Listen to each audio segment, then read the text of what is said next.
Collegetown Court to take a look at apartment number 407. This is a studio apartment.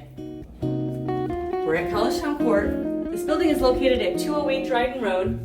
This layout is different from our other studios in Collegetown Court because we'll go in through a hallway and then your kitchen and living space are all in the same area. You can see the kitchen has the refrigerator, sink, microwave, stove, and oven.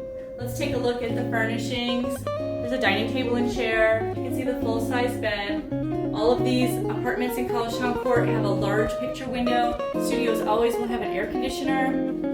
You can see the furnishings, the dresser, desk and chair, and bookshelf are this nice dark color. That will be the same in the 07 lines on all the floors. We have this apartment on floors 2, 3, 4, and 5. Let's take a look at the bathroom. It's near the entrance. You can see the toilet, vanity, the full-size tub shower, and then we have the closet, which is right behind the front door. So let's take a peek in the closet.